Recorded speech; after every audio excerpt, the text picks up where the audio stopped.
How many kids do you have? I have 18 children. How does that even happen? Nature? Come on, Kody Brown, you know that is not the answer that she was looking for. You guys, today we are talking about Special Forces Season 4, Episode 9. It's titled Interrogation. It is the final episode, so let's go ahead and get started. Listen, if you haven't watched this episode yet, you should stop here and go and watch it unless you're okay with getting some spoilers, because I'm going to tell you how this all ends. It was a good episode, and I was thrilled with what the outcome was. The previous episode was focused on physical challenges, but this one is focused on interrogations. There's some physical elements to it, but they're really trying to get them to crack. They want them to admit that they are there with special forces or that they're in the military, but what the cast there, the participants are trying to do is keep up a lie. So you have Team Alpha has one lie and Team Bravo has another lie. So each person is interrogated on their own in the beginning. In the end, they bring them together in groups.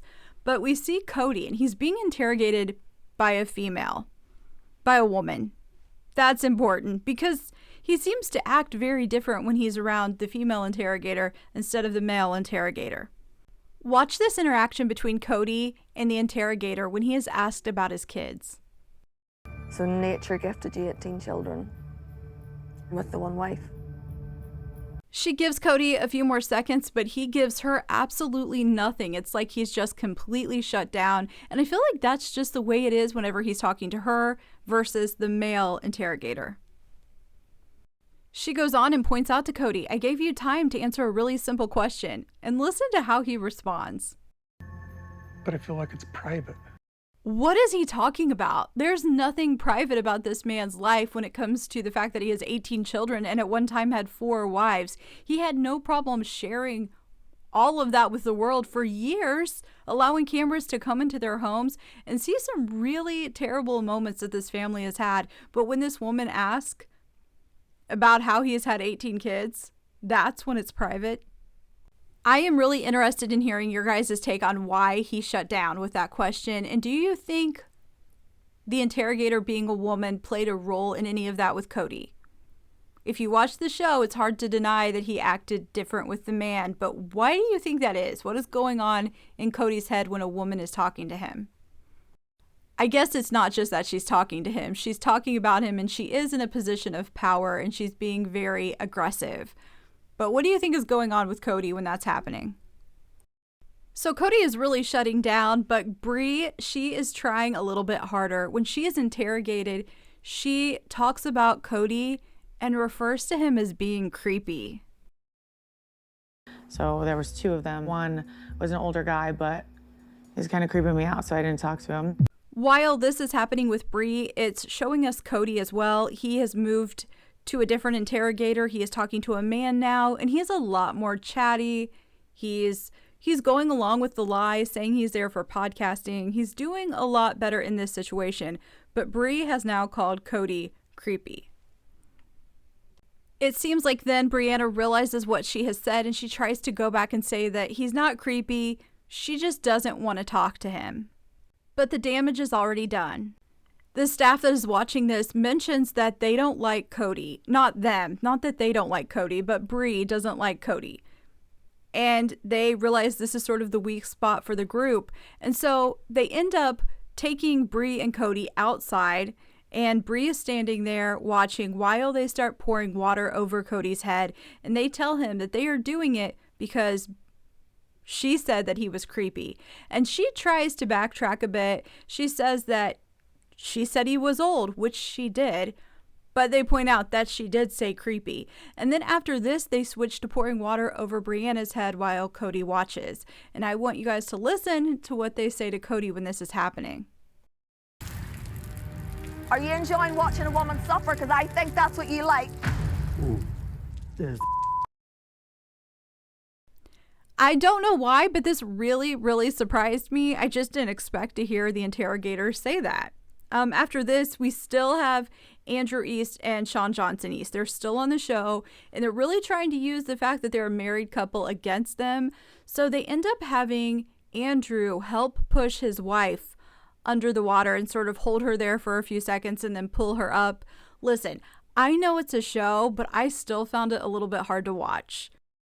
And if you think about it, what a wild, wild experience to have. He went on a show where he had to push his wife's head under the water and then lift her up and push her back into the water.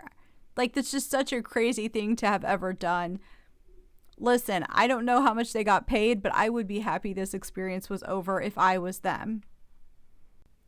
Now, as this is happening, they are trying to get Andrew to tell the truth, that he's there with the military. He doesn't do a good job. He never says that he's with the military, but he just doesn't do a very good job of keeping up the lie. Like Kody, he sort of shuts down. And they decide that it's time to remove him from the course. And so they take him out of it. And so now we are left with Gia, Bree, Sean, and Kody. You may think that Andrew being gone is going to hinder Sean, but she just keeps on going. She is seriously a powerhouse. So they have a little bit more to go. Now, as they move on, they start focusing on Kody and his behavior. You know, when he was with the female interrogator, he did not talk. He sort of shut down. He didn't answer the questions. So because of that, they make the remaining women and Kody hold sandbags in, you know, really awkward positions, like above their head or while they're squatting. Except eventually they tell Kody that he can put the sandbag down, and he walks over, and now he watches the three women holding them. Do you have any instinct to help these women at all? There's sometimes when I'm just righteous. I don't really care what you think about me. So Kody provides nothing to help the situation. He doesn't go along with the lie he's been told. He doesn't do anything. He just sort of stands there and doesn't really speak. And then eventually the interrogator points out that Kody Brown, who supposedly loves women, hasn't impressed her at all. And she asks him, what could he have done differently? And he says he could have been friendlier. And he's absolutely right. I was really surprised by the fact that he shut down. Kody can be very outgoing, very charming when he wants to be. He seemed to do better with the male interrogator. I don't know why he wouldn't speak to the female interrogator. And when she was speaking to him here, it would seem that he would have tried to keep up the lie, and then maybe they would have been able to put the sandbags down, but he really does absolutely nothing to help them. At this point, Kody is no longer trying to help his teammates. He's not trying to keep up the lie. He's not really talking a lot at all. He seems to have shut down, and the staff that's watching decide that it is time to remove him from the course. When Kody talks about this a little bit later, he says the stress made him shut down into a stubbornness. And really, if you looked at him when he wasn't talking to her and he was just looking ahead, he was really clenching his jaws. Like, he seemed very stressed. It was just bizarre to me because then when he would talk to the man, he didn't seem as stressed. So I don't know if there was other stuff going on, or maybe the way they were moving them around made each event a little bit different. I don't know.